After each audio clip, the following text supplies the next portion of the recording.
JTBC가 새롭게 취재한 두 가지 내용으로 뉴스룸을 시작하겠습니다. 어민 북송 이슈엔 사실과 의혹, 주장이 뒤섞여 있습니다. 쟁점도 많습니다. 그중엔 이들의 살인 혐의가 구체적으로 확인됐느냐는 의문이 있습니다. 정부와 여당은 제대로 된 절차가 없어 예단할 수 없다고 주장하죠. 저희가 2019년 당시 어민 2명의 합동신문 내용을 파악했습니다. 2명 모두 연쇄살인을 인정했습니다. 인생 망칠까 봐 다 죽였다며 범행 동기를 상세히 털어놨다고 합니다. 국회에 제출된 보고서에도 범행의 도구와 순서까지 자세히 적혀 있었습니다. 저 소식 김필중 기자입니다. 2019년 11월 2일 북한 어선이 우리 군에 납포된 직후 정부는 북한 어민 2명을 대상으로 합동신문을 진행했습니다. 합동신문은 국정원 주도로 군과 경찰이 함께 조사하는 과정입니다. 그런데 당시 조사 과정에서 해당 선원들이 연쇄살인 혐의를 인정했고 그 동기까지 자세히 진술한 것으로 JTBC 취재 결과 파악됐습니다. 당시 청와대 관계자는 JTBC와 통화에서 범행을 저지른 선원 일당은 처음엔 선장 1명만 살해했는데 이러다 우리 인생 망치는 거 아니냐면서 나머지 선원을 모두 죽였다는 취지로 진술한 것으로 안다고 말했습니다. 또 두 사람을 분리해서 신문했는데도 범행 수법 등을 자세히 진술했고 그 내용이 서로 일치했다고 덧붙였습니다. 당시 청와대 국정상황실장이었던 윤건영 민주당 의원은 해당 진술이 SI 첩보로 교차 검증됐다고 주장했습니다. 윤 의원은 JTBC와 통화에서 구체적으로 밝힐 수는 없지만 당시 SI 첩보 내용과 탈북 어민의 진술 내용이 동일하다고 밝혔습니다. 이어 북한에 이미 일당 중 1명이 잡혀 있어 북한에서도 이들의 범행과 신상을 파악할 수 있었다고 설명했습니다. 실제로 당시 정부는 이들의 진술과 SI 첩보 등을 바탕으로 범행 내용을 국회에 보고했습니다. 당시 보고서입니다. 범행 동기와 과정 부분에 탈북어민들은 선장의 가혹행위에 불만을 품고 살해했다며 먼저 근무 중인 선원 2명과 선장을 살해한 뒤 나머지 선원 13명도 잔인하게 순차 살해했다고 적혀 있습니다. 이어 첩보 등을 바탕으로 봤을 때 이들의 범행은 의심할 여지가 없었다고 설명했습니다.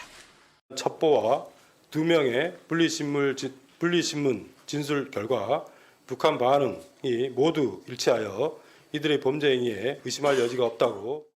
실제 현재 국민의힘 소속인 당시 국회 정보위원장도 끔찍한 범행을 저지른 만큼 수용하기 힘들다는 취지로 말하기도 했습니다. 상당히 잔인하고 생명을 경시하고 우리 국민들에게서는 상당한 위협이 된다고 생각합니다. JTBC 김필준입니다. 자, 이번엔 저희가 취재한 두 번째 새로운 내용입니다.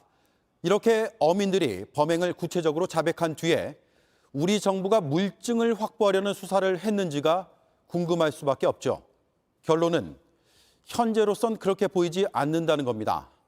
배 안에서 혈흔이 발견됐지만 정밀 감식도 하지 않았고 오히려 선박을 소독까지 하고 북한에 돌려준 것으로 전해졌습니다.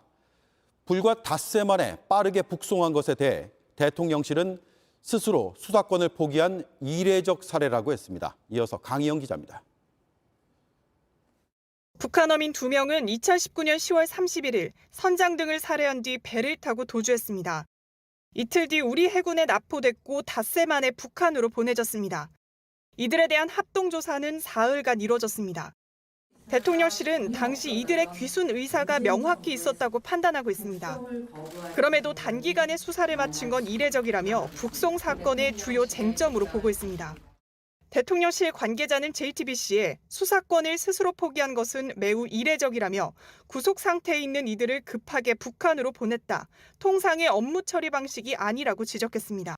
어민들이 살인 혐의를 인정하는 진술까지 한 만큼 국내에서 정식 수사 절차를 진행해 사실관계를 명확히 했어야 한다는 겁니다. 게다가 당시 정부는 이들이 타고 온 선박에서 혈흔도 발견했습니다. 이 혈흔 같은 것인데 어느 정도 배 안에 그러한 어느 정도 흔적도 있었던 것으로 저희가 파악하고 있습니다. 하지만 혈흔을 정밀 감식하지 않았고 이후엔 선박을 소독까지 한 뒤 북한에 돌려준 것으로 알려졌습니다.